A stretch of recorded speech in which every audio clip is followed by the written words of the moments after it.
Forum. I'm Roberta Roden-Killian, and I will be the moderator this evening. I want to thank the Civic League for doing community service every year and organizing this. And I want to thank Mary Umans, the current president, and Ruth Ann Morava, who couldn't be here today, who does a lot behind the scenes to organize the forum. We will be following general guidelines this evening, but before I start and read those, and you've heard them probably many times before, please silence your phones if you're able to, and any other technology that might go off during the forum. This is a nonpartisan forum. This is an educational forum, so you can hear from candidates from Williams Bay who will be representing you in different ways. We will hear from some of the candidates for the trustees, the Board of Trustees. We will hear from the current president of the Board of Trustees who's running unopposed. We will hear from our municipal judge candidates and our school board candidates. So they will each be introducing themselves to you. So here's the general guidelines for this evening. In an effort to be fair to all participants, maintain organization, and complete the forum in a reasonable period of time, approximately 2 hours, the following guidelines and agenda have been developed. The primary purpose of the forum is educational. The voters will have an opportunity to become aware of the issues and the candidate's background and views. The forum is not a debate. The forum is not a debate. The forum is not a debate.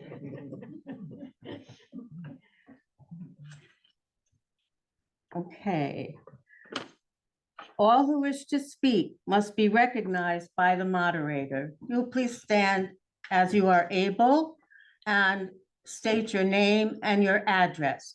And even if you speak more than once during the course of the evening and I call upon you, please state your name and your address. Candidates will keep their opening comments and introduction to a maximum of 4 minutes a timer, and the timer will be present to inform you when your 4 minutes have expired. So Mary Umans, would you hold up the timer sign so our candidates know? You'll get a 2-minute warning and then flip it 30 seconds. Thank you so much, Mary. Mary will be our timer this evening, and I'm just so grateful. All audience participants must identify themselves when recognized by the moderator. So just don't jump in. If I don't call on you, just be patient. If you can't be patient, just zip, okay? So, or take a break. So, in addition to answering questions directed to the candidate, a candidate may also respond to another candidate's remarks after being recognized by the moderator. Can you all hear me without a microphone? Yes. Wonderful. Questions and answers should be kept brief to allow as many questions and answers as possible during the slotted time. Each candidate will be given a maximum of 4 minutes for appropriate remarks and introduction. After all the candidates for that particular position have given their 4-minute introduction, 20 minutes of audience participation, questions and answers will follow. When all candidate presentations have been made, followed by each 20-minute question and answer period, questions may be directed by the audience to any candidate. Presumably, this will permit additional questions if any 20-minute period expired before all questions were asked. If any group does not use the allotted time, leftover time will not pass on to another group, meaning trustees, municipal judges. So when I say group, it's who's running for that particular office. So with that, are there any questions from the candidates? Clear? Okay. So we are first going to hear from the Williams Bay School Board of Education. We have two candidates that are incumbents, and Carolyn and Patrick. So Carolyn, do you want to go first? Oh, I could, that'd be fine. Carolyn Nelson, and then Patrick Pyer. Good evening, my name is Carolyn Nelson. I'm running for re-election to the Williams Bay School Board. I have served as a board member for the last 6 years. I am presently the vice president and have also served as board clerk. For all 6 years, I have been a member of the Personnel or Compensation Committee. These positions have given me insight into our school district and the opportunity to recommend needed fiscal and staff changes in the district. As some of you may not know me, let me give you my background information. I married Bruce Nelson in June of 1978 and moved to Wesley Woods Conference Center in Williams Bay. We have lived in the school district for almost 45 years. I worked at camp for 22 years. Then in 2000, I returned to my first career of teaching. I am a secondary teacher with a Bachelor of Science degree in education in the fields of mathematics and science. I have 23 years of experience in teaching in Illinois, Williams Bay, and Racine. While our 3 children were attending Williams Bay schools, I volunteered as an elementary room mother, served as a member of the School and Community Association, and helped at many fundraisers such as the Fun Fair. In the community, I was a member of the Williams Bay Civic League for 25 years, raising funds to support both the schools and the community. In the past 6 years, our board has dealt with many issues involving fiscal responsibility, curriculum decisions, staffing, and the global pandemic, Presently, I believe declining enrollment is a big issue for our school district and the entire state of Wisconsin. We as a board must tackle this issue and how state decisions affect our budget. Students are the #1 priority, and maintaining opportunities both academically and in extracurricular activities is important. I want to help the district continue to offer educational opportunities necessary for college-bound students, technical education students, and those entering the workforce after high school. When our 3 children attended school, they were involved in sports, plays, band, chorus, and student government. These opportunities supported a well-rounded education that prepared them for college and their careers. Allocating resources to maintain the academic and extracurricular opportunities must be a priority. To do this, the board must collaborate with the students, parents, staff, and our community to preserve the great school district we serve. I am asking for your vote on April 4th to give me 3 more years to serve our school district and community. Thank you. Thank you, Carolyn.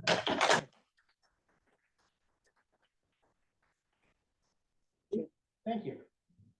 Hello, my name is Patrick Pyer. I currently finishing my first 3-year term as a school board member in Williams Bay.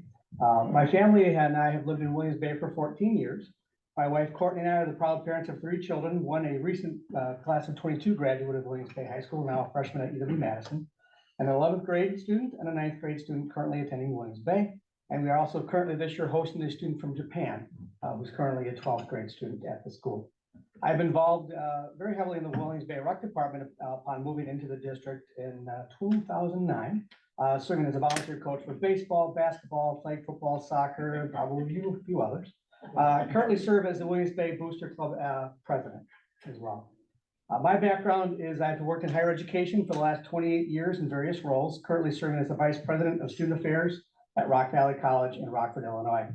I hold a Doctor of Education from of Administration from Aurora University, a Master's and Bachelor's in Education as well, and a Bachelor's in History from UW La Crosse. My wife Courtney is in her 24th year of teaching at the elementary school level, 17 years in first grade and now the last 7 in kindergarten, God bless her. You could say that education is our passion, and it's our life work. We love it. There are a number of very important issues facing our schools and our communities today. Among the curricular improvement issues, student success measures, and of course, particularly in light of the effects of the pandemic. My first meeting was the first meeting of the pandemic cycle that we began in 2020. It's been a journey. We believe highly that student success is our most important job. Overall, support for faculty and staff to meet the needs of an ever-changing student body is a critical need. Our teachers face a series of internal and external pressures, and yet they continue to provide an excellent education to our students, all while working to address the lingering effects of the recent pandemic. We must always keep an eye on improving and implementing curricular improvements and initiatives, offering diverse opportunities and learning initiatives for all of our students, similar to what Carolyn mentioned, with certainly to career, certainly to college, and then certainly right into the workforce. Finally, we need to monitor district population and seek ways to grow school enrollment. We are very aware of the population concerns within this district and around us, with declining enrollments around the state and around the Midwest, honestly. We face a series of financial headwinds in the coming years, managing stagnant state funding, rising costs, and difficult budget constraints. We have a challenge to meet the student needs, our family and community needs, and it will require all of us to complete a concerted, thoughtful, and a careful approach to serve our entire community well. Our great schools make our great communities, and I thank you for your consideration. Thank you.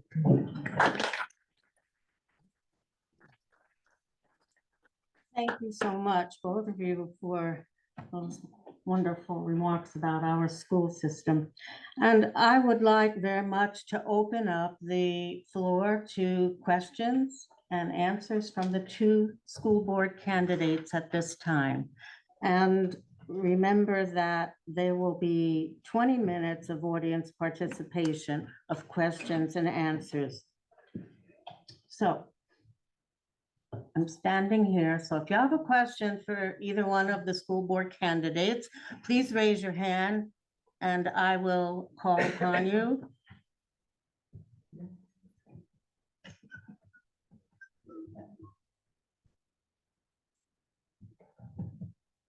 Hearing none, we'll move on. I didn't look this way. I'm sorry. Did anyone have their hands up over here? Okay, I apologize. Okay. Doing such a good job. Thank you.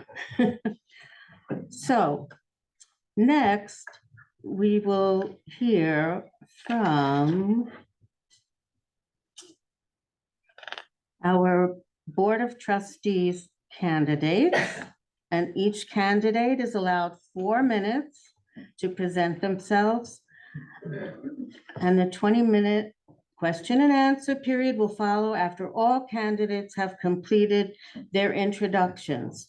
So the first person we'll call on is Jim D'Alessandro. I know that.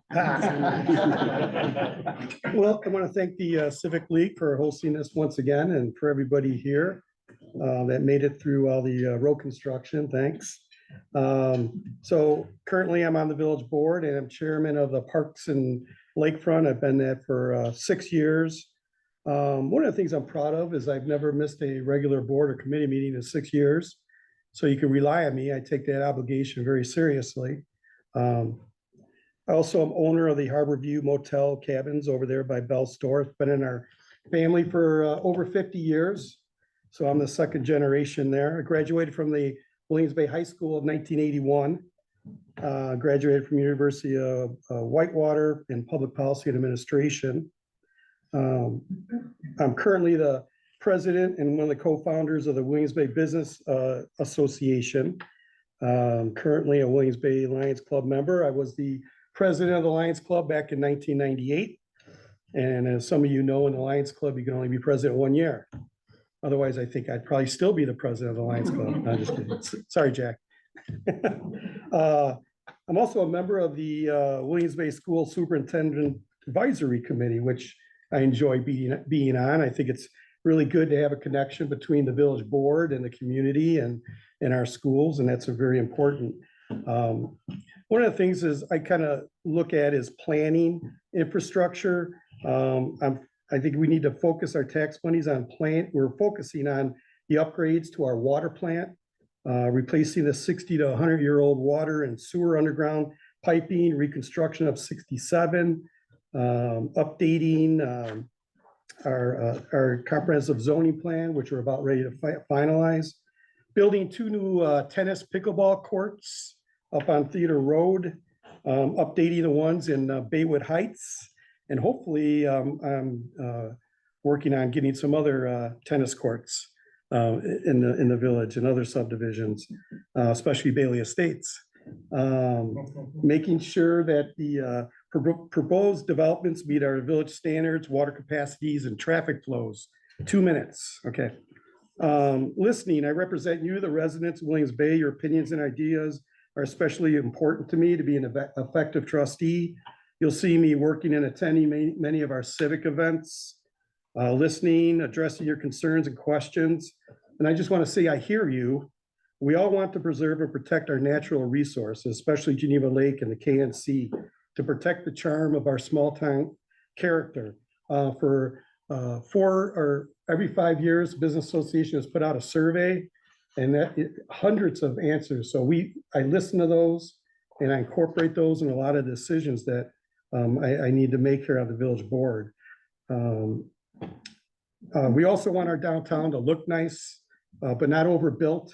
We love the slow pace and charm of our village compared to our neighbors. One of the things I hear a lot from people and in the surveys over the last 20 years is no disrespect, but we don't want to be another Lake Geneva. And so we hear that a lot. And believe me, we get a lot of proposals and a lot of stuff that comes in front of us that slowly chips away at that idea of being a unique village of Williams Bay. And so we need to continually work on that. As a finance committee member, I've worked hard over numerous meetings over many years to make sure your tax dollars are spent wisely, working on the infrastructure projects, EMS services, public works, and the budget. As head of the Parks and Lakefront, I inherited a multi-million-dollar plan. And if you want to hear more about that, in the next segment, but am I done? You're done. Thank you.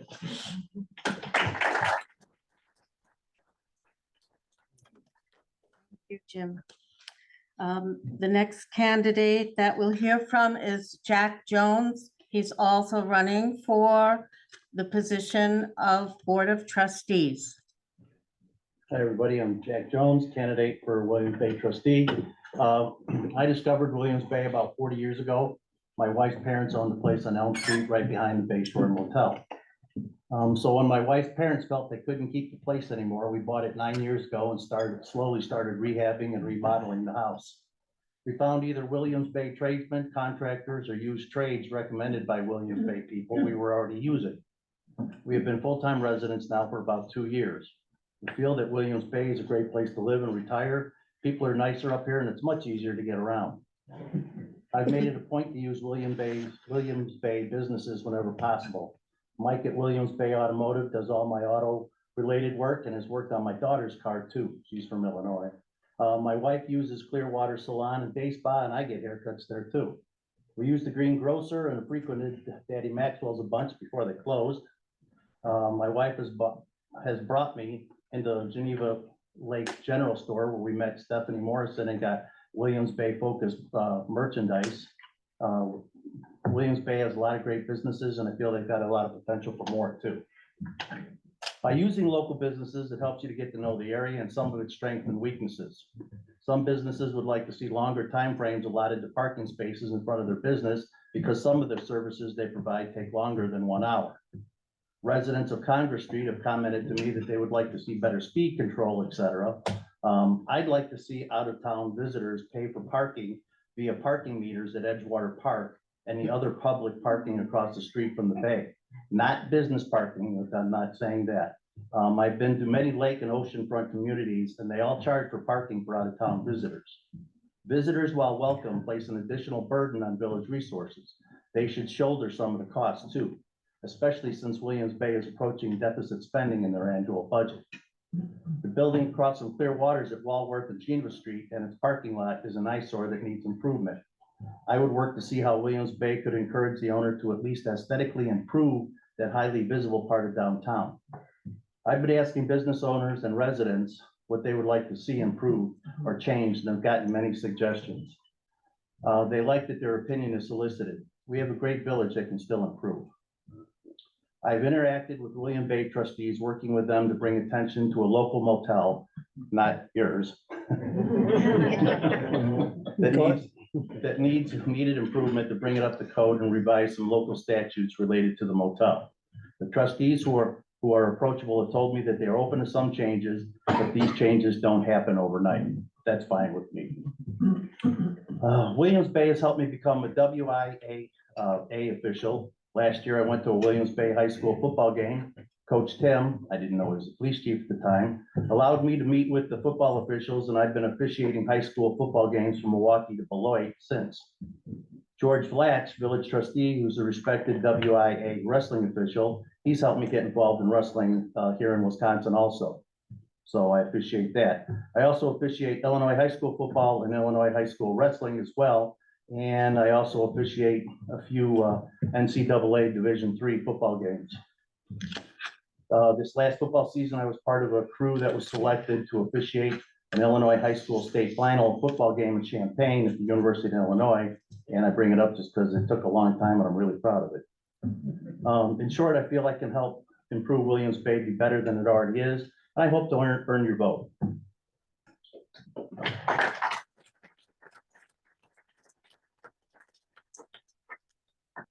Thank you, Jack.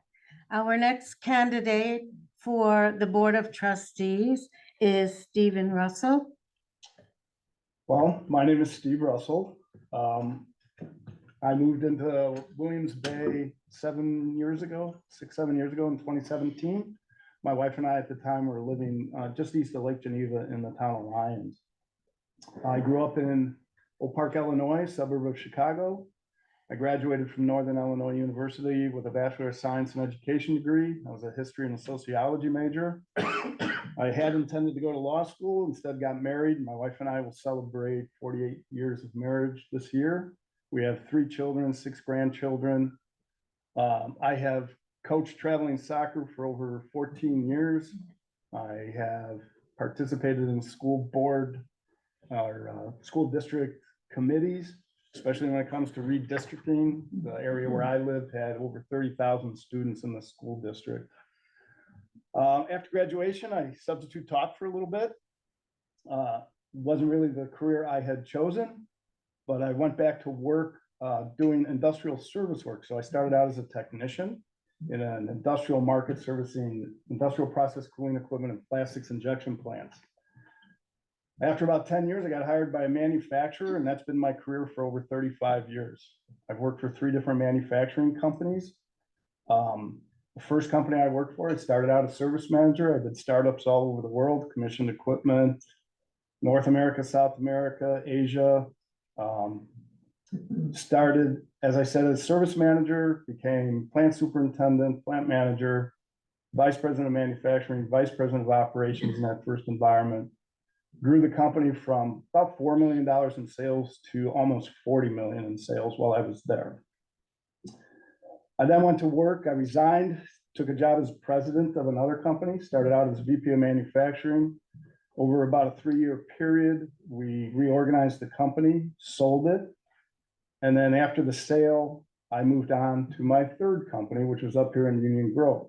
I worked for that company for almost 17 years. Moved up here after commuting for 13 and a half years, 4.5 hours a day. At that company, I started out as the VP of manufacturing. In 2010, I took over as general manager and divisional vice president. I ran every portion of the business, including sales, engineering, purchasing, up to 8 manufacturing plants. I went through periods of extreme growth and periods of extreme downturn and had to manage through that. In 2019, we sold that business. Shortly after that, I decided to retire at the end of 2019, just as COVID hit. And after about 6 months, my wife told me she was tired of me being in the house. So I wound up taking a job with the city of Lake Geneva as their harbor master, which has given me a lot of experience working within the government environment. It is quite different than the private sector. However, I believe that that experience has given me a really good blend between how to take what I learned in the private sector and combine it with the public sector. I think I have a proven track record of advancement. I have, as I said, managed businesses through upswings, downswings. I see the potential here. The biggest issue I see in Williams Bay is transparency, especially when it comes to tax dollars and the new EMS agreement and development, future development. Time. Thank you, Steve.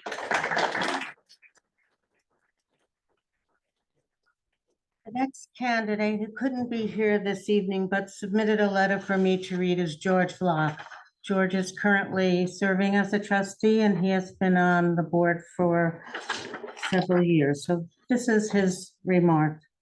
I have had the pleasure of serving as village trustee for 14 years and am seeking another term.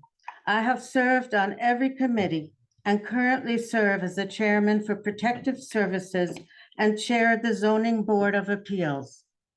I am proud of what the board has accomplished over the years and wish to continue the work. I grew up in the area and attended local schools. I have always had ties to the area and moved into the village full-time in 2007. I am a retired police officer and now own my own small remodeling company. I officiate wrestling for young men and women from middle school through high school. My daughters and their families all live in the village, and our grandchildren attend Williams Bay School. Over the years, we on the board have worked on improving our infrastructure, improving our parks, updating our ordinances, hiring a police chief, and several officers, also supporting and improving our fire department and EMS services. Recently, we entered into an agreement with the Village of Fontana to work together, providing EMS service to our community, and it's already improved response times while providing much-needed critical care. We also hired a new village administrator, who I believe will be great for our community. I am asking you to recognize the hard work that has been completed and to give me your vote so we can continue to work to better our community. George Vlock, Village Trustee. And now we'll open the floor for questions and answers to any of the trustees.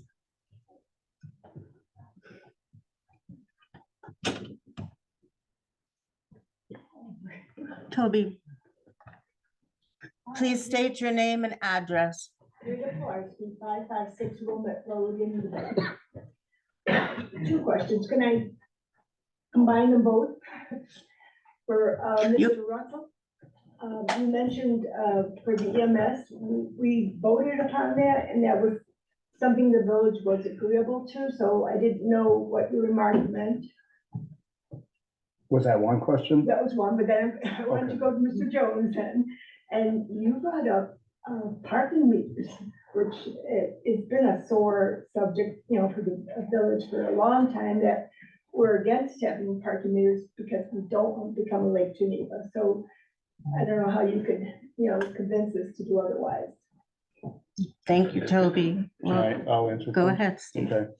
I voted for the EMS referendum. My only comment is that I like transparency. Having come out of the business sector, we used a lot of metrics. I would love to see response times, number of calls, how it splits between Fontana and Williams Bay. I know I've looked, Fontana, I think the farthest distance is about 3 miles, whereas in Williams Bay, the distance is closer to 6 miles, 5.2 or something like that. That was my point. I don't get that. You'll find out again. It's just a metric that indicates how are the calls, what's the time frame? Again, because it's taxpayer money, it's a shared services. Right. We'd just like to see how it works in the end. It's a way to just judge how well it performs, is the way I view it. Jack? Okay. I don't like to complain and then not try and come up with some sort of solution.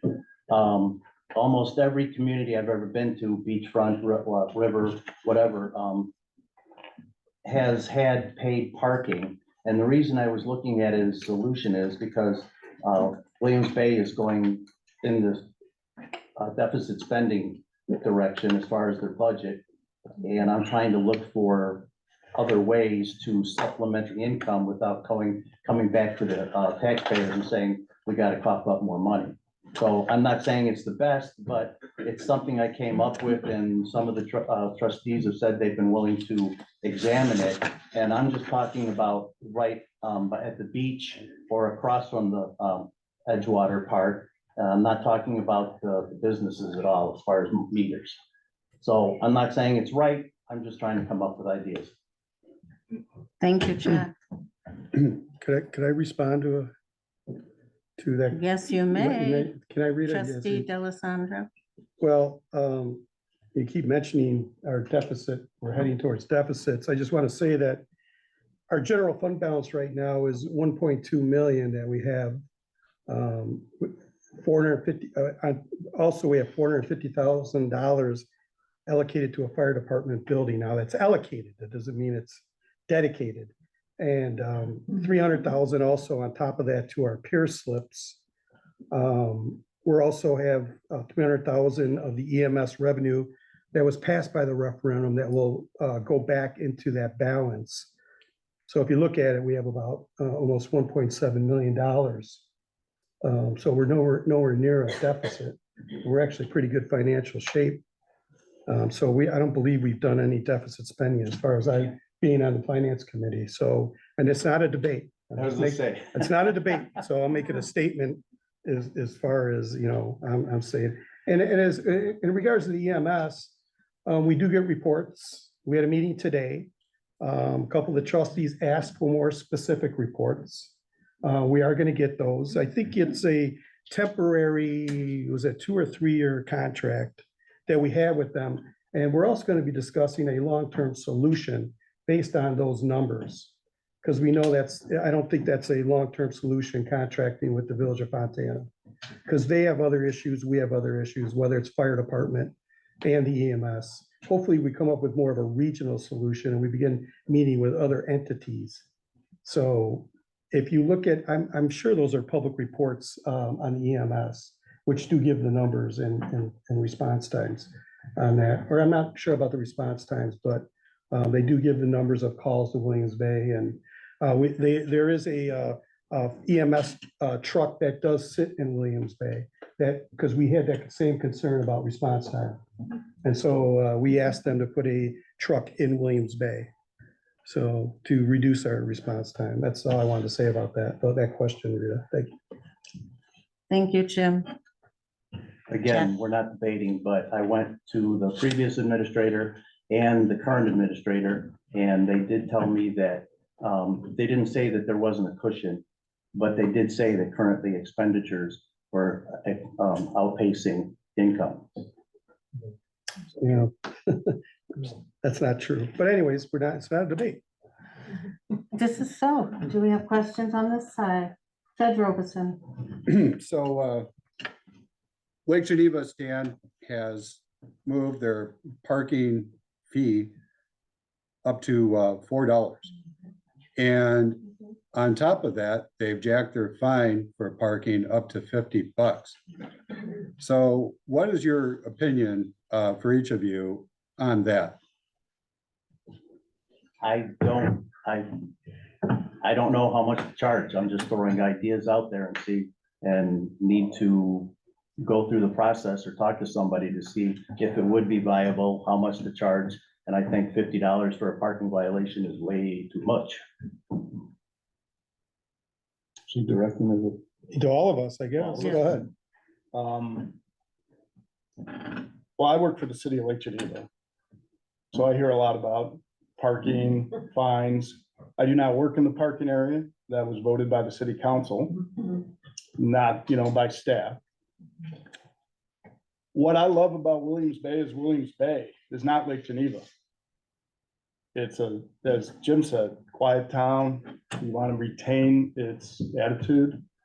To me, implementing parking fees is a non-starter in this town. Well, I just want to say that I'm happy for Lake Geneva.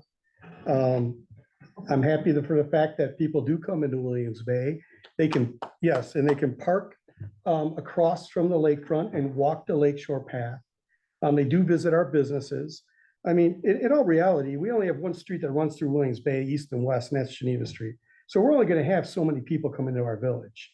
And, we need to find that right balance. And I think we got a good balance. I think we get the people, if you walk on the streets of Lake Geneva and ask 9 out of 10 people where Williams Bay is, they wouldn't know. And so, which is probably a good thing. We don't need 9 out of 10 people. We need maybe 1 out of 10 people coming into Williams Bay. So, I mean, another thing is you got to look at parking. Back in the late 90s, early 2000s, we removed those parking meters. There were parking meters. And it became one of those things where you look at the budget and you say, how much is it costing to go collect the quarters out of the meters? The police department, the time, you had to have a meter person and all that. And you look at the cost, we're losing money. If you did that same analysis today, I would bet that when you go to the police department and you say, we need to hire a part-time person to monitor meters, to chalk tires, to give tickets, and the limited amount of parking spots we really have in front of the businesses, it's a loser. So if you ever wanted to go down and do the analysis, we have a village treasurer. I think we could do an analysis, but my guess is it wouldn't turn out so good. Thanks. Yes, Susie. State your name and your address, please. Susan Bagel, 91 Potawatomi. Yeah, I just wanted to, kind of, as Jim said, we had the parking meters in the past. Now, granted, these were the old fashioned parking meters, stick a coin in the slot type of thing. But I believe the late Bob Carlson came to the conclusion that it was not a worthwhile project. Thank you. I want to make one statement to what Jim said. People do not know where Williams Bay is when they walk through Lake Geneva. That's what I said. Yeah, I know. I agree with you. I know. They don't. Yeah, Okay. which is, I can attest to that because I work the beach area all summer long. Don't tell So they all ask for where's the nearest beach, Bigfoot. Mary, do we have time left? For Yes, 20 we have 10 minutes? minutes. 10 minutes, okay. Are there any other questions from the audience for the candidates for trustee? Yes, in the back. No, your hand was up. Okay, I've been there too. Any other questions from, Yeah. Adam? Adam Harvio, 350 West Geneva Street. Right now, the boat slip system is really inefficient. There's effectively a 20-year or even longer waiting period. Effectively, you won't get a boat slip if you try to sign up for one. This market isn't clearing. Do you guys have any ideas of, is this a problem we should solve, how we might solve it, or how we might even get some revenue out of this problem? Thank you. you want me to start? Okay, well, I mean, that's an issue and it's been looked at and it's been looked at and changed over the decades several times. We used to have separate 3 different lists and you can get on all lists and whatever list came up first, which really shortened the time span. So you had the one, the municipal and the two other peers, all on separate lists. And so if your name came up, your name, you could only be on the one list. And then we consolidated and put it all into one waiting period. I mean, we also, what we did is we stopped the legacy of families, where families would say, hey, you know, I will my kids my peer slip, and that was a problem. And so we stopped that. So if you had children living in the house or in the property or owner of the property, they would have to get on the list just like everybody else. But I mean, there's really not a good solution. I mean, there's been some talk of putting in more piers. Now, we do have space on the lakefront to do it, but I don't think that's a good idea. But Adam, I don't know if you want to go knock on somebody's door and ask them to give up their pier slip. I mean, absent that, I mean, again, we can revisit some of the things we've tweaked over the decades, and that may find a better solution. And I'd be more than happy to recommend it if you put on your committee for consideration. So. Go ahead. It's a difficult process. I think so far, as Jim mentioned, a lot of the right things have been done, take away the legacy.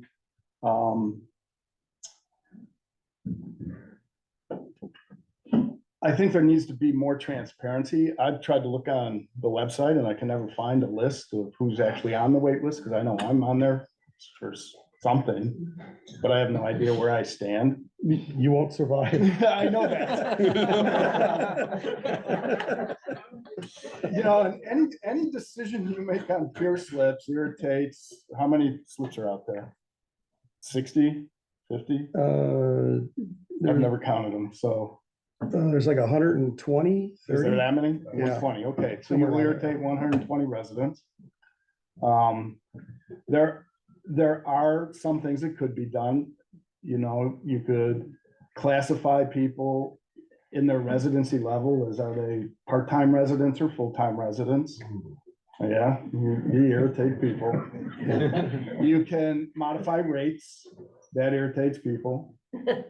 But the peers, you know, they're a select group of people that have the peer slips. So the fees that they pay for that slip should support the peers. And as Jim said, there's a $300,000 reserve probably for future repairs on the piers or future installs. It's difficult to solve. I deal with this daily in Lake Geneva, and we have minimal turnover out of, 100+ slips there. It's just difficult. I think one of the things you do when the list has become way too long, shut the list off. Don't let people apply anymore and give them false hope. Well, that's a good idea. Your turn. I've been on the list for 9 years. I'm only about halfway through, so I've got. Oh, I got longer than that. Oh, yeah. Nowhere close. Okay. Thank you, trustee Jaramillo, for that question. I know it's a concern to a lot of people. And then when their names come up on the list, they're not ready for it, and because they've waited so long and other things took priority. So you just pass your slip. And if you're in a different number, you go way back to the end of the list then. So 4 minutes. 4 minutes left for any questions for the candidates for trustee.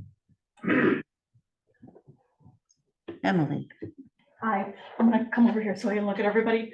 My name is Emily Sanders. I am a resident here in Williams Bay. I live at 80 Williams Street, just down the road.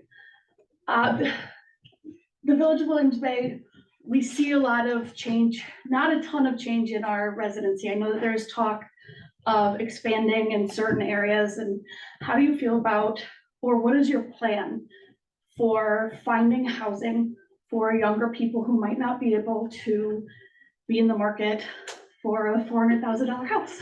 I love Williams Bay. I rent here. I have loved this village my whole life. The stars aligned last year for me to be able to move back into the village of Williams Bay. I'd like to be here for the long term. And I know that there's a lot to be discussed in that. And I know that we're talking about our comprehensive plan and where we see ourselves in 10 years. And so what's your vision for that? Thank you. Thank you. How do you want to answer that? You want me to go? 3 minutes. 3 minutes? 3 minutes, You want me to answer 3.5? that? Well, okay, so that always is a difficult question, but in all reality, when you look at something like the return on investment, and you look at land acquisition costs, for instance, if like the old golf course at George Williams, if that becomes mixed use housing, the acquisition cost has to be factored into a builder that comes into the community. And then you also have to look at all the impact fees. And so when you add up the acquisition costs, the impact fees and everything, that's where the cost comes in.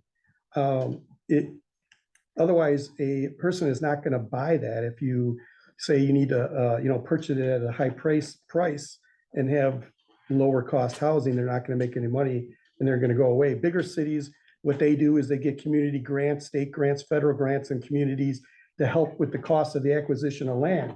But we're not really eligible for any of that because of our per capita of who we are, wealth in the community. So that's a real, that's always a tough one. So I don't know what you're going to do about that. I think it's market driven. And to what Jim was saying, the cost of land, and then the development costs and the impact fees, it's all gonna add up to where I think it's very difficult in a community this size to have really affordable housing for first-time buyers. The reason I was able to afford it is because my in-laws sold it to me at a discount. It's a crazy market today. It's cooled a little bit, but it's still a crazy market. Okay, we have a follow-up from, Thank you, Patrick Fire, 483 Chase Hill Court. This is impacting the school district. It's the families that are having a hard time moving into our district because of the cost of homes. And some families have honestly taken advantage of the 100,000 or more they can make by selling their home and leaving the district with their 3 or 4 kids, and they're gone. And that is impacting the school district enrollment. So it is an important issue, and I'm hopeful that there is additional conversation about what options might exist to entice our younger families. My neighborhood is filled with lots of new families. The overwhelming majority are retired from Illinois with no kids because they can afford the $400,000, $500,000, $600,000 price tag. Well, I was gonna say, one of the things that, we've tried to do is in our comprehensive plan, like insert the word park, playground, like in Bailey Estates. I think it's really important to have a neighborhood playground, to have some sidewalks, to make it inviting to younger families to come in. And there are younger families that have good incomes that could afford those houses, but I think that's critical. Having neighborhood parks, walkways, that's what we need to do, I think, and to really attract younger families and to have children. Yes. Victoria Gillio, 33 William Street. Along the line of making affordable housing that Emily is talking about, many communities throughout the United States have provisions where they provide housing for public service employees, such as people, educators, police, fire, people who perhaps work in libraries, other public entities. And that's one thing I'm wondering, is that anything that has been considered in the past or something that the trustees would be open to considering in the future? Victoria, we ran out of time for question and answers at this time, but we can come back to it at the end after all the other candidates. So now you have time to think about it, okay? And come up with your answers if you'd like. So next, we're going to move on. And we're going to now hear from our esteemed president of The village. Of the village. Thank you. Thank you. Thank you, Roberta. I'm going to stand. I don't want to, the owl is in my way and you may not be able to see me. I want to thank Roberta as our moderator and filling in. I know it's sort of the last minute, but she does a good job at it. I also want to thank the members of the Williams Bay Civic League for again organizing this photo forum. And thanks to those of you in the audience who came out. You may be missing a basketball game, but consider this March Madness as well. So I kind of want to address three areas in my opening statement. Why am I running for village president? What are some of my qualifications? And what are 6 top challenges I think we're facing right now? While I was not born and raised in Williams Bay, I was born in California, so don't hold that against me either. But my wife and I have lived here in the Bay since 1970 and consider it my hometown. And I feel an obligation to give back to the Bay. I'm retired and have time to serve. Some qualifications. Following up on that, I moved to Williams Bay after serving in the U.S. Army during the Vietnam era.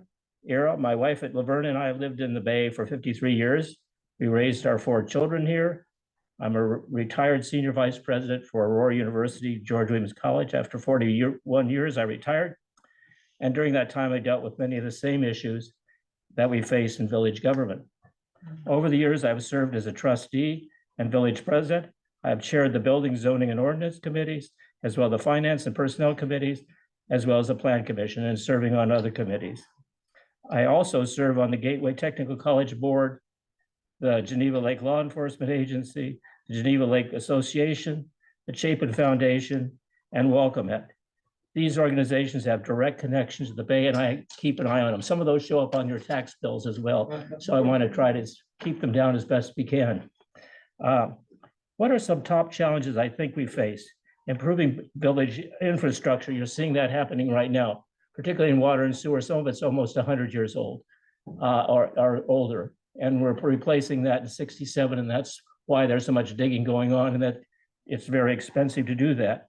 Our water plant, unfortunately, is built on the edge of a wetland. And it's going to be hard to update that, but we're working on ways to update that because we really can't expand the village into other annexed areas because we're bumping into the capacity of our water plant, at least for anything big. Building a new EMS firehouse, either alone or in partnership with the local community. That's a biggie.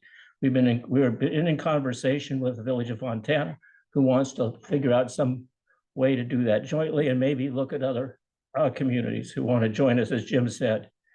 Revitalizing downtown business district, including providing more public parking, is a big priority.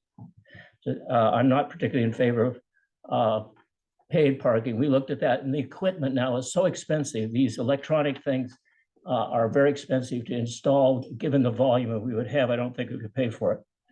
And needing to decide how to address the use of the former Williams Bay School, other institutional properties that may come up. Also, the development of the Williams Bay Leadership Center, Women's Leadership Center, I think is important. And hopefully finding solutions that are as good as or better than what was achieved with Yerkes. Finding ways to effectively manage the village budget in the year of levy limits. Act 10 really caps us. It makes it very hard. And consider best ways to connect the parks with the village. I've had the pleasure to serve with a really great board and look forward to serving some more. Thank you.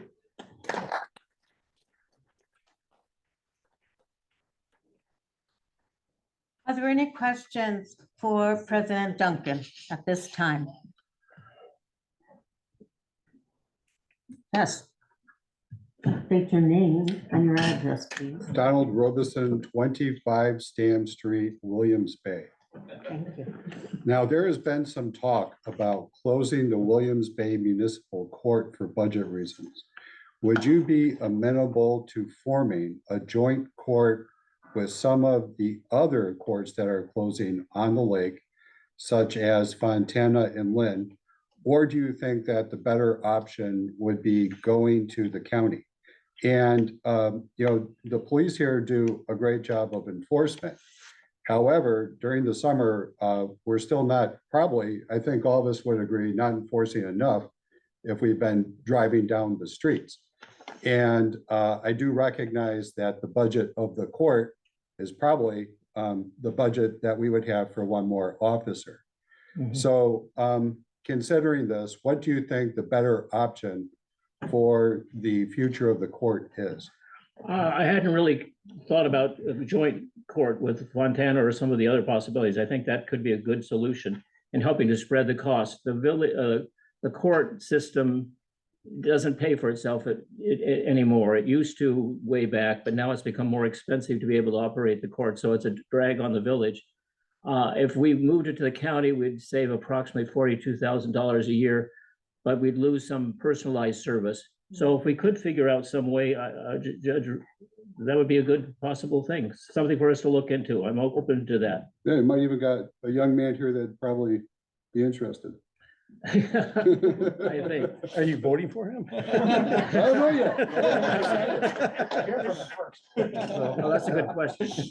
Well, that's certainly worth talking. We'll visit with Fontana and some others and see if they are. Because that, if you could spread the cost of the salaries over that would be a good deal. And it is a big issue because the cost of our software here is, what is it about?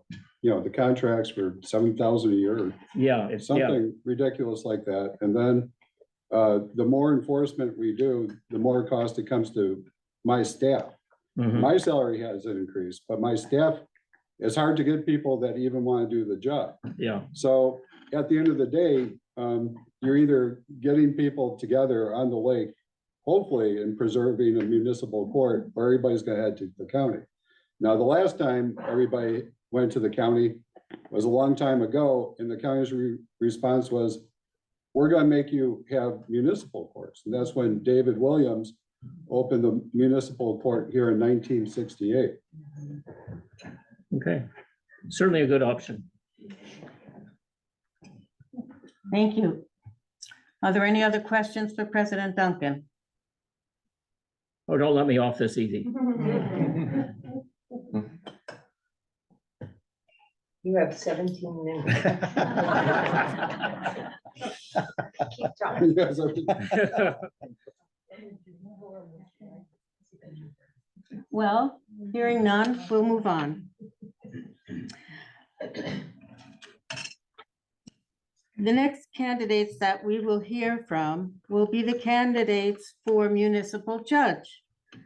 Donald Robeson, who's currently serving as our municipal judge, I believe in your second term? No, first term? Yeah, finishing up the second term. Second term, yeah, let's see, I keep Time track. flies. Okay, and Colin Dirge, did I pronounce that correctly? It's all right, dirty. Dirty, you Yeah. do have a hard G. Yeah. Oh, it's a hard German. job. Yeah. Okay, good. Yeah. So we're gonna hear from both of them, and then you'll be able to ask them questions following their remarks. So, Judge Robeson. Okay. Are there any habitual offenders out there tonight? Of what? Well, but barring that, you know, I'll do the introduction. Good evening, my name is Donald Robeson. I'm a 2005 graduate of Marquette University School of Law. Before that, I was in science. I graduated from DePaul with a master's of science. I worked at Harvard and Northwestern before going to law school, and before being in science, I was in steel construction, managing projects down in Chicago and actually being up there on building stuff. For the last decade, I've run a private law practice in Elkhorn, and for the last 18 years, I practiced civil litigation in state, federal court, and administrative agencies. In 2008, I moved here to Williams Bay with my family, my wife Marie, my daughter Rebecca. And in 2015, I won a contested election to become the judge of Williams Bay. And since that time, the caseload here has gone up from about 30 citations when everything was done with literally pencil and paper, and that's all they could handle, to now at its peak about 200 citations. And the increase in citations has resulted in the court's budget growing. And the courts need to modernize with software and pay for a clerk. And, but, you know, my salary has remained the same basically since David Williams took over. And so as your judge, what do I do? Well, you know, I don't just sit there and say, well, you know, you're guilty, you're innocent. I determine some of your constitutional rights. And your rights are rights against government, and these are known as the Bill of Rights, and they consist of the Fourth, Fifth, Sixth, and Eighth Amendments of the US Constitution. How many of you think it would be a good idea for your judge to be more concerned about generating revenue for the village from citations than whether you're guilty or innocent? Raise your hands if you think that would be a good idea. And, This and is an educational forum, so. it, oh, so it we is. will hold on to that for Yes. later. Thank you. And it does sound like a bad idea, right? And so the due process amendment, the Fifth Amendment, protects you from unjustified deprivation of property from government, and in the municipal setting, that's money. So a fundamental right of due process is a right to an arbitrator that is fair and unbiased. And having a judge concerned about generating revenue for a municipality because his job might depend on it is going to be a violation of your guarantee to due process, since in this instance, the judge would have a direct financial interest in the outcome of every case before him because he's thinking, oh boy, I got to generate revenue. The second is, as a judge, I'm also responsible for setting the dollar amount of most fines for non-traffic related cases. And I don't think any of you would like me to see me raise fines to generate revenue for the village. And it sounds like another really bad idea, right? And it is, because the Eighth Amendment protects you from the government charging excessive fines. And in 2020, with a case called Tim's, this now applies to municipal courts. The Eighth Amendment is violated when the amount of the fine is severe and bears, time's up, okay, Just finish that. no relationship to the scope of the offense or when it would prevent a person from paying for the necessity of life. So raising fines to generate revenue as a municipal court is just as forbidden as me being on the bench and judging you to generate revenue. So as a judge, I've been here for 8 years, and I do have the skill to have this job. And also, I can guarantee you that I will stand up for your rights under the Fifth Amendment due process and under the Eighth Amendment, protecting you against excessive fines. Thank you, Judge Wilkerson. Now, we'll hear from Colin Durkee. Thank you. You're welcome. Thank you, Roberta, and thank you for the Women's Civic League for holding this. Thank you all for coming out and participating in the democratic process. Democracy is alive and well in Williams Bay. My name is Colin Durkee, and I came here tonight to humbly request your vote for municipal judge. I'm looking forward to lending my time, skills, and efforts to increase my commitment to the community. I've been living here in the Bay for about 4 years with my wife, Emily, my 5-year-old son, Jasper, and my 4-year-old daughter, Lila. While I've only lived here for 4 years, I have been coming here and enjoying the community since I met my wife in 2007. My wife's family has been residing in the Bay since 1968. My in-laws, Rich and Connie Bluth, have always and continued to lend their talents to the community, and they have inspired me to do the same, which is why I'm running. I was born and raised in Pittsburgh, and I'm a Pittsburgh sports addict. My grandfather was a sports writer, and he interviewed Roberto Clemente and Muhammad Ali. So the passion for sports runs in my blood. I attended the University of Dayton for undergrad, where I met my wife. I attended law school at the University of Pittsburgh. After law school, I worked for an oil and gas firm, and then I had an estates and trust practice in Pittsburgh before we moved back to the Bay, coinciding with the birth of my daughter. I'm now in a work from home attorney position, which has allowed me to have great flexibility and spend a lot of time in the community with my family. I'm an active member of the Williams Bay Lions Club. I attend the Williams Bay Business Association meetings and events, and I can often be spotted walking around town, pushing my kids in the double stroller. although they are getting a little big for it now at 5 and 3, but they're still in there. They're very outgoing. They'll likely ask you, what's the name of your dog? What's the name of your kid? How's the construction going on your house? You know, they ask you anything and everything. So prior to living in the Bay, I was always involved in my community. I was previously, I coached basketball, I umpired baseball, I refereed basketball, I taught CCD.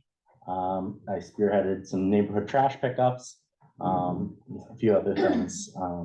So as a baseball umpire and a basketball referee, I learned how to be an impartial arbiter while making prompt and accurate calls. My Catholic faith propels me to focus on serving my community in a way that is fair and just.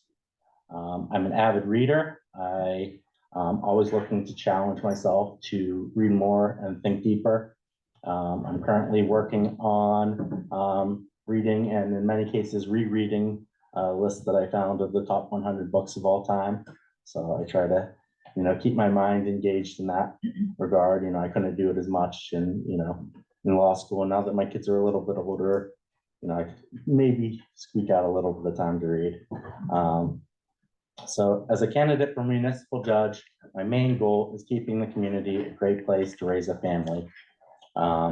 If elected, I will be fair and impartial and make sure that anyone who appears before me is treated with the utmost respect. I will uphold ordinances in a fair manner while making sure that I make considerations and judgments on a case-by-case basis. Patience and listening skills are two qualities that I have that I think will lend to my ability to be a good judge. I understand that when issues are in front of a judge, people feel like there's a lot at stake, and there often is. I will try my best to make sure everyone feels heard and that everyone is respected in front of me. Thank you very much.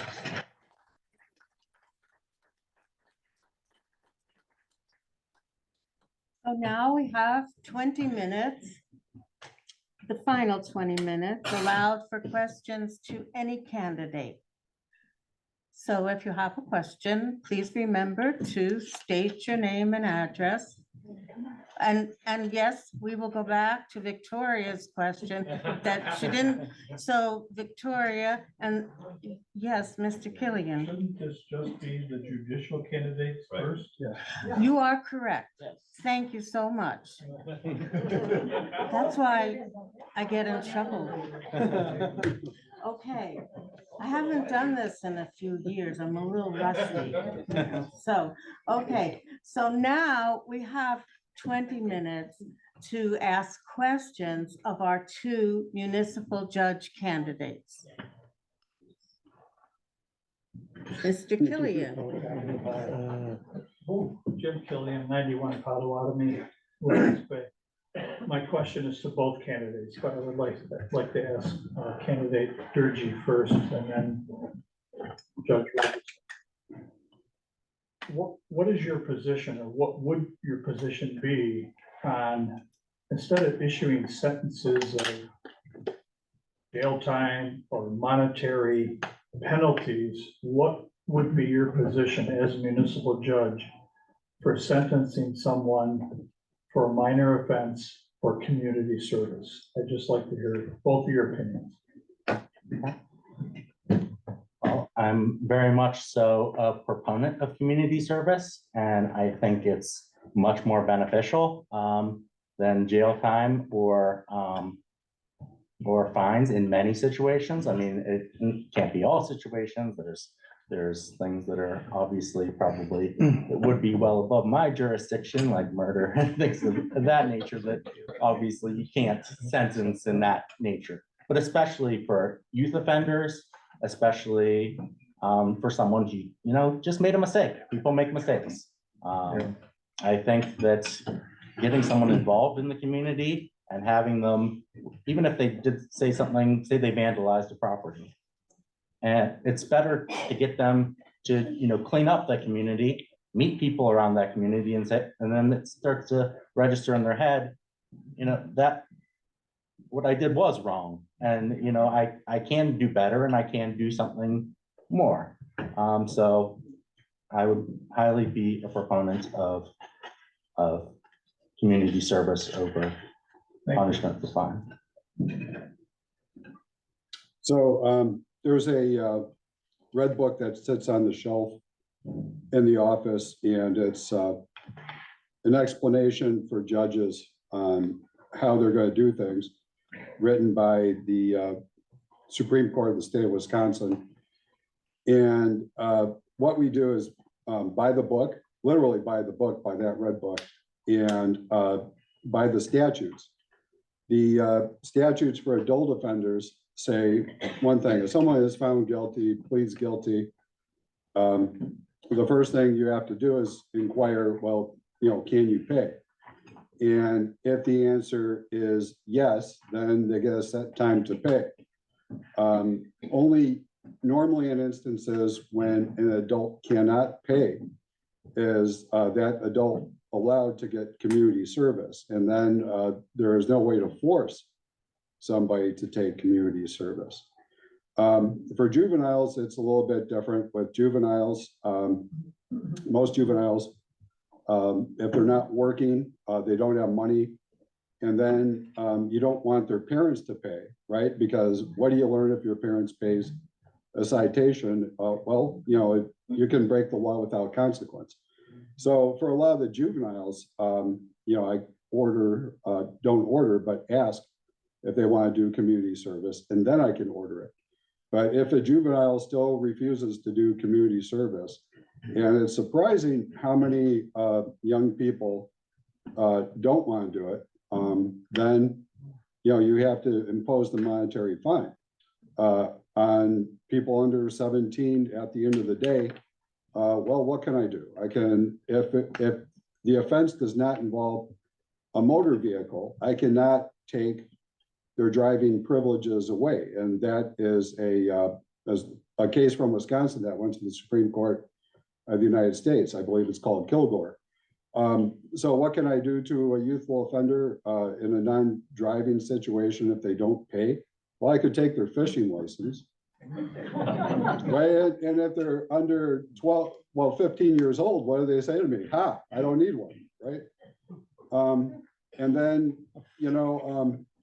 with adults, what do you do if they don't pay and they can pay? Well, ultimately, they get a writ of commitment, because we really don't call it a fine, we call it duty, right? That's the word that we use to describe the imposition of this financial penalty. It's a duty. It's your obligation as a citizen to right the wrong, because this is being done. You're righting this wrong, not for me, not for the village, but for the community. If I find somebody guilty, I'm finding you guilty for the community, so you should thank me, right? And the community should say, hey, thanks, I've learned my lesson. But I cannot force people to do community service. And there are people that do it willingly, and there are people that just refuse, and there's no penalty to refuse. And we've got probably one of the best programs for anybody that does want to do community service. It's over at Kishwaukee. They go there, they spend time outdoors with Harold Freestead, and apparently most of them have the time of their life, and they learn something, and it's a win. But then you get a lot of people that, what do? They don't want to pay, and they have the money, and they wind up sitting in jail for a day or two. But, do I like putting people in jail? No, but you have to, because there has to be consequences to actions. And if people are stubborn, I am not the one that put them there. Thank you. Next question.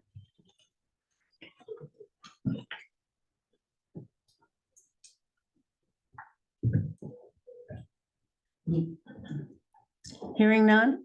Oh, Mr. Killian. I waited to somebody else. Thanks. Jim Killian, 91 Potawatomi, Williams Bay.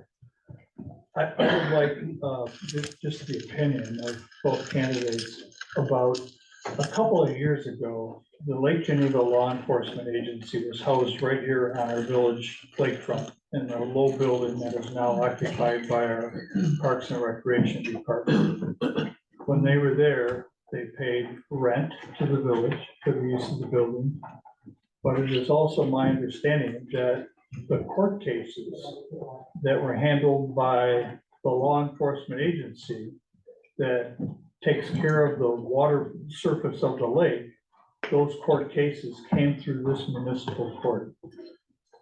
Do you think that was a good idea for that to go away and go to, I'm not even sure where it is, Fontana, I believe. It's in Fontana. I'd like to hear both of your opinions on that. Thank you. So, why is the Geneva Lakes Law Enforcement Agency in Fontana right now? Because they were supposed to rotate by the agreement every 2 years to one of the participating municipalities. We wound up having them, I think it was for about 10 years. Now, I don't do law enforcement, and I'm not an expert about what happens on the lake. But after, a month of our court agenda, maybe on a good day, we would be here for 30 minutes, and then we'd be gone because there were so few citations written. And a lot of that has to do with politics and enforcement, and I don't get involved in that. I don't go out and arrest people and hand citations. But if I was out on the lake and just casually observing, I would probably say, boy, I just saw 1,000 citations. And I don't think the amount of citations coming in that I saw and the half an hour that we had once a month kind of matched what was going on in the lake. And then, you have my clerk that has to get involved in this. And, on top of that, we have issues with, well, they've got software that came out in 1985. And does it work with any other software that's out there? No. So everything's got to get manually redone. And then, it comes down to, well, what space do they take up? And I'm not saying that they don't have a good function on the lake, they do. But there's a cost to it for this village, for the space that they had. We can, as a village, rent out that space, right? And there's a positive benefit coming back over having 2 pier spaces. There's a positive benefit coming back to this village over taking the building that they occupied. And by the way, and they got a tremendous bargain on this building and turn it over to another purpose. I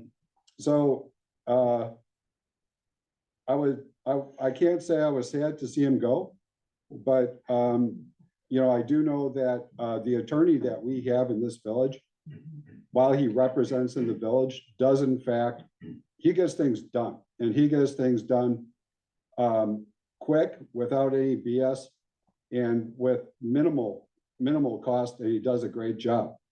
And that's Mark Schrader. But when you move over to Fontana, they may encounter, I just heard this, of course, law firms that make a good deal more of the prosecutions than a lot of other firms out there might. But that's just something I've heard. And I think that getting rid of it for at least now, until it comes back to the village, was the right thing to do. Thank you. Let's hear from Mr. Gurji.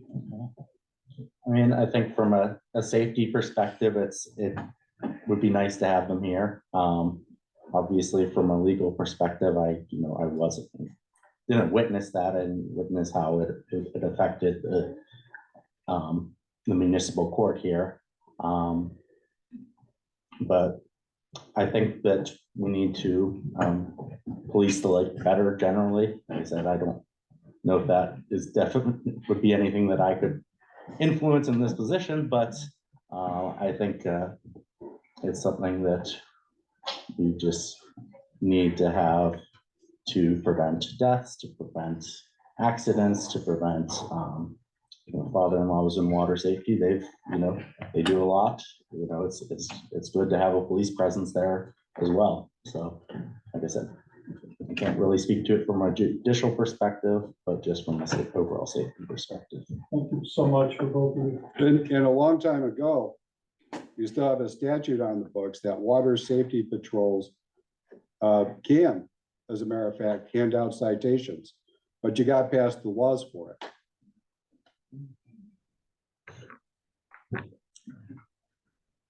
Mary, do we have time We have left? 7 minutes. Okay, are there any other questions for the judicial candidates?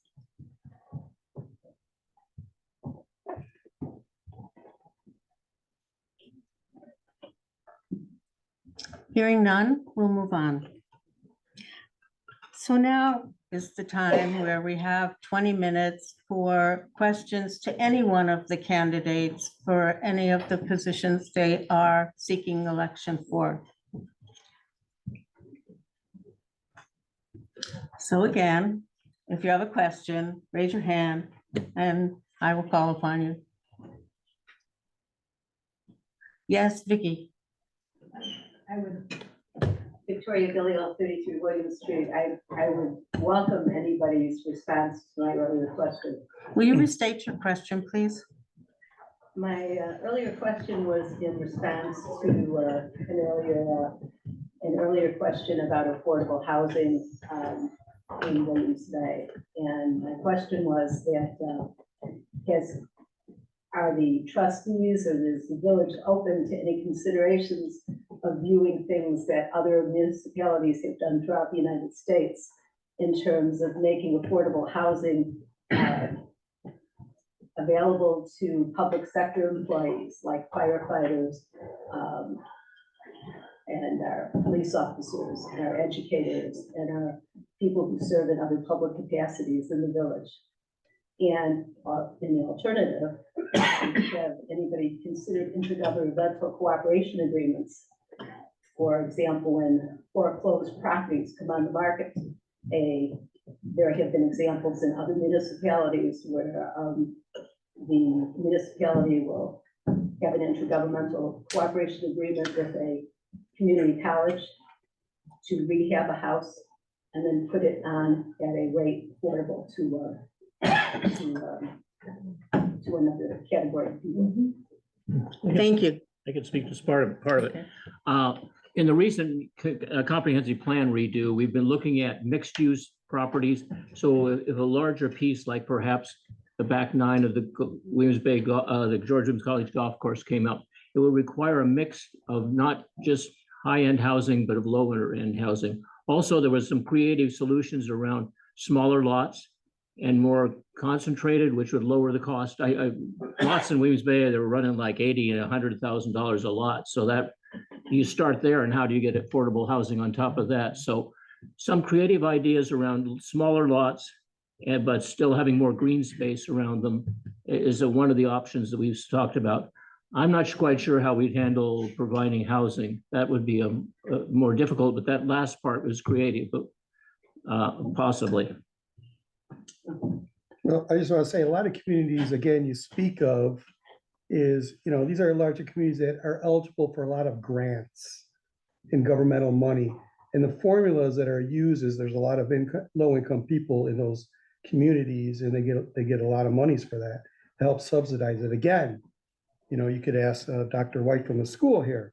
You could our school formulas it doesn't bode well in our communities. We get virtually nothing.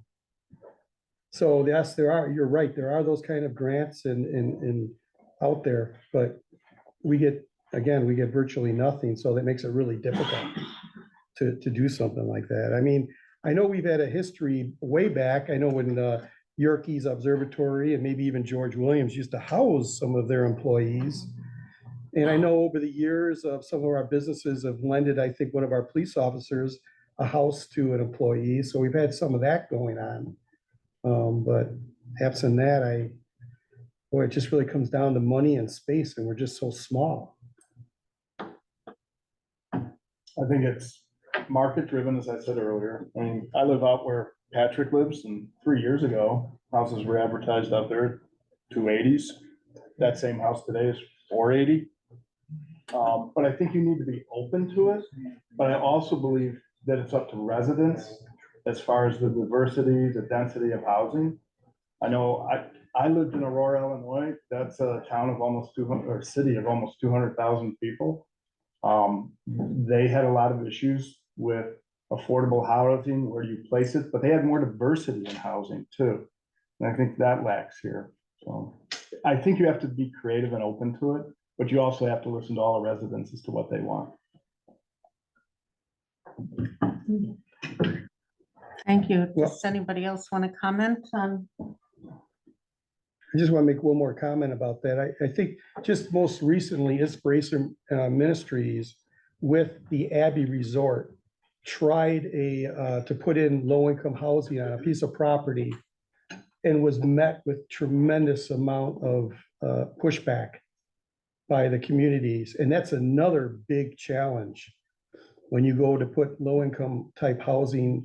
I don't like the term low income. I like to say affordable housing. So let's say affordable housing.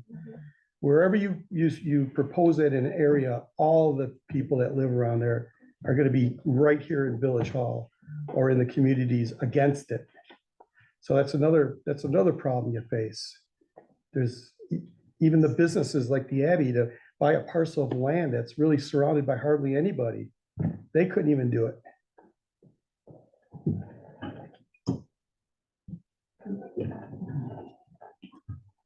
Anybody else want to address this question?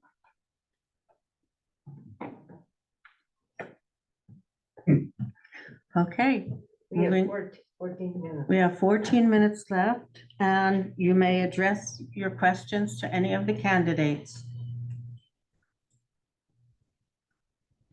Jim DeBoy, 91 Potawatomi. I don't know if this is the right forum, if we got all this time left. This would be directed to the trustees or Mr. Duncan, in particular, Mr. Jones. You're talking about increasing revenue in the village. I've been a resident here for almost 40 years now, and it has to do with building permits. When I drive down the street and I see a roof being put on a house, how do I know that that guy's paid his roofing or building permit fee? I know I had a furnace put in my house. I had to pay a building permit or some type of fee for it. And I had to drag the building inspector over to look at the furnace. And I'm just wondering, how do we know? Now, I'm not talking new construction, because those guys got signs posted all over. But I see people putting dormers on their attic. There was a guy in Cedar Point, I remember one time, that he was working on that project for a year, putting a couple dormers up. Who enforces that? And, you know, who makes sure these people pay the fees? We've outsourced compliance, and so we have people driving around that are looking for things that are being done that aren't, and we've seen our building fees go up, even though we're paying them this service.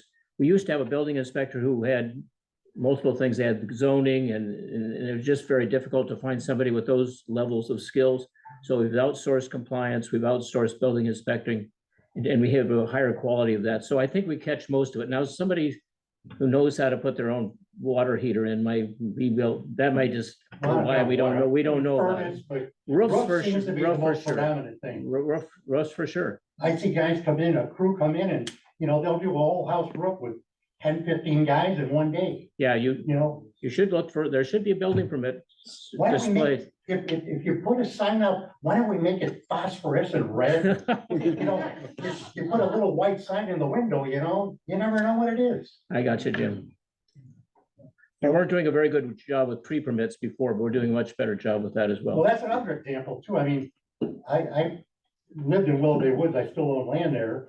And somebody came up on the top of that hill on Willow Bay and started cutting the whole thing down. And he was from out of town, but he had no idea that you needed a permit. Mhm. So that's, Yeah. I'm just asking, you know, who's enforcing this? Who's watching it?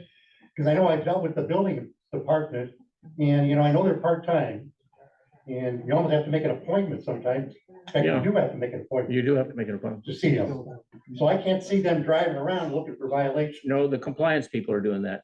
Okay, I believe you can go online and you can make a comment, put an address in, or he can call Yeah. and give an address and just check and see. Once you put a pink sign in front of it, then we know the Well, guy. they're required to, so. It isn't But pink. again, most of those building permit signs, they put them in a window up on the second floor, and you can't see it. Anyway, We're working on it, Jim. all right, thank you. 10 minutes. Any other questions for any of the candidates? Yes, Hi. I'm Patty Cooper, 22 Hill Street in Williams Bay for the last 42 years. And last year, the village decided that they should reassess all the properties in the bay. And I could understand because a lot of houses were being sold at much higher prices than what we would expect our house to be sold for. And I wondered how often the village decided to do this.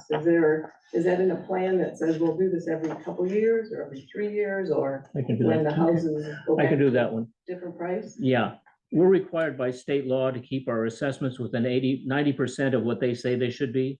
We were at 80, so we didn't do a full reassessment, which involved more going out and knocking on doors, but we have to update it. If we drop below 90%, we were down to 80. So there is no set schedule. It's really how much we're out of compliance. And I can expand a little bit on that. We're actually have a request for proposals for assessors.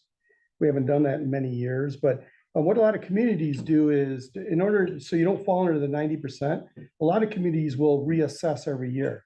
I'm not talking about a major in-home assessment, just an assessment every year to make sure they're above the 90%.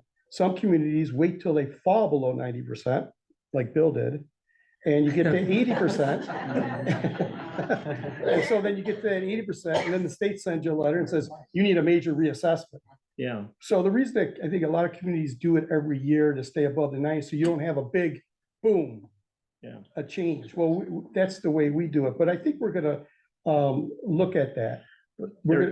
How we're gonna do that. We're different, go ahead. There is a cost to an annual, so Yes, there this is. last one cost us $30,000. So, So I just wondered and with the if levy they- cap, we don't have a lot of room to do that. Yeah, if they didn't say, okay, now we're gonna do it 3 years, so that. No, just it'll depends on- really depend on the market, On the market, okay. and Thank hopefully you it very much. begins to get a little less crazy. And I would like to thank you for your service, I really appreciate it.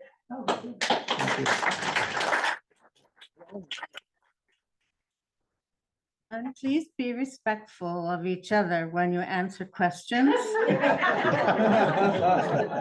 I think respect is a very important value. Thank you. And I think you should just take responsibility for your own opinion and say I instead of we, because I'm not sure we all agree with everything that everybody's saying. So I don't want my voice Are you- included in the we. Are you talking to You Steve? need my gavel? Yes, I do.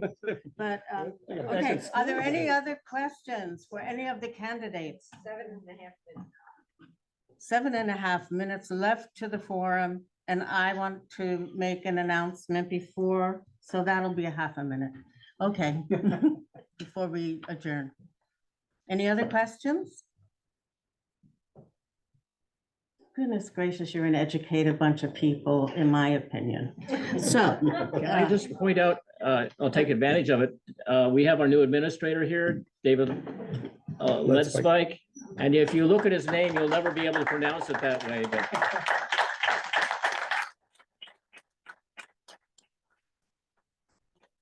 We have a lot of important people in our community. All of you here tonight are important. And I get to work with you in different capacities and it's just, it's a real gift. So to have you as friends, to have you as community members, as leaders, as just everything that you do for our smaller community. We're not a big city. I come from a municipality where there were 7 million people. So, but I've been here 18 years. So I think the change has been very good. You're looking at me crazily, and I have some answers to Vicky's question and, things, but it's not relevant here right now. So And I can't do that as moderator. So here I could step aside and ask somebody else to moderate. I can do that. Okay, before we adjourn tonight, and you can think if you have more questions, I just want to remind you that voting is April 4th, although you could vote early now, Tuesday, April 4th at the Field House. And the hours are 7 a.m. to 8 p.m. Also, there are 3 referendums on the ballot. If you haven't yet looked at them on the ballot, you might want to educate yourself before you go to vote. It's very, very important. So 2 of the referendum are going to be very, very important. And the third one is just they're gathering information from community members to see how you feel about a certain issue. So I just want to state that right up front. If you haven't yet seen a ballot, if you haven't heard about the referendums on the ballot, it's very, very important. And you can go online and just type in, Williams Bay Village, or, there's something from NPR. There are different opinions out there. So I think it's really important. Also, the League of Women Voters has a site that you can also go to and read. But you decide, there's a lot of information out there. Okay, so are there any other questions now? May I ask a question, Madam? Absolutely, but you must stand up, state your name and your address. Joyce Schnupp. I'm not a resident of Williams Bay, but I live at 3268 South Shore Drive, 10 minutes from here, Delvin. And I have a question for the trustees and the candidates. And I'm going to try to continue to do this. And I'm letting her ask the question because she's not a resident. She is our library director. So I think it's very important. She does have an address in the Bay. I do, yes, thank you. Thank you. So my question is, how important or relevant do you think your local public library is to this community? Extremely relevant. Okay, we're gonna go down the road? Oh, did I jump too fast? No, I just, anybody No, may answer that. I think the libraries fulfill a huge service to the residents. I know I have probably not availed myself as much to Williams Bay as I do the Lake Geneva one, since I'm there all the time. But I have found libraries. I was a history major, sociology minor. I think that's what's helped me through my career. And it's all through learning, reading, finding information, finding solutions. I view every problem that exists, somebody's already found a solution to it. And if you research it enough, you find lots of options. I am from before the Google age, so I use the library a lot. I think it's important. So, I look at like the Williams Bay Library, and in my life experience, it always was the community center to me. And at one time it was the police department, at one time it was the village hall. It was the library. It was like a one-stop shop. You can get your 2 days in jail and then go up to the library and, so to me, that building kind of represents the community center. So and I think it's just a hub, and I see a lot of people that go in there that are in the community and the community organizations, and it's just a good feeling, I think, when people go in there. So I think it's really important. The way I kind of look at our library is, what would the village be like without it? And, to me, that would not be a good thing. I think people would be extremely upset if the library wasn't there. Yeah, libraries just aren't books anymore. There are a variety of different medias and services. There's things for young people. It is, I've heard it described as the heart of the village of Williams Bay by some people. And so I think it's a tremendous educational resource. It provides internet connection for people who can't do that. You cooperate with other programs, with the police department. And so library I think it's the heart of the community. We like to think of ourselves as the living room Yeah, that's, yes. Good. Thank you. Thank And you all. and you know, historically, I think, back in 1968, the police station and their little lockup jail was in the basement of the library. It was. Yeah. Yeah, there was some people I know that were in there. In addition, I would like, on behalf of Civic League, give a huge, huge thank you to Joy and Emily for helping in the technology.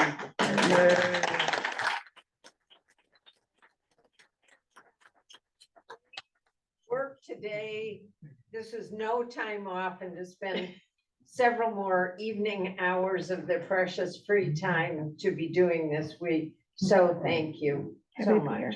It's important that we be here. Thank you. It's Yeah. a pleasure. And on that vein, I think all the ladies and there's some gentlemen that work in there too. I don't use it a lot, but they're always so helpful, especially on the computers. And my kids absolutely love, yeah, story time, children's programs, yeah, that's what I was just about to say. Bring them down. And they have rooms available downstairs that they let us use, like today we had a library, we used one of the boardroom down there with the fireplace, and our Bible study met there, and we will continue to do that, so it's wonderful to have that available to us. Thank you. Joy, I want to thank you for allowing Great Decisions to meet there for 8 weeks in a row and helping us with technology. So we discuss international events, and it's wonderful. We call that our home here in Williams Bay. Please don't think of it as us allowing you. We are more than happy to provide that space, and that you're precisely, this is the reason why we wanted and needed that addition. And the board approved that addition and made it happen. So for that reason, so thank you. Any other comments or questions?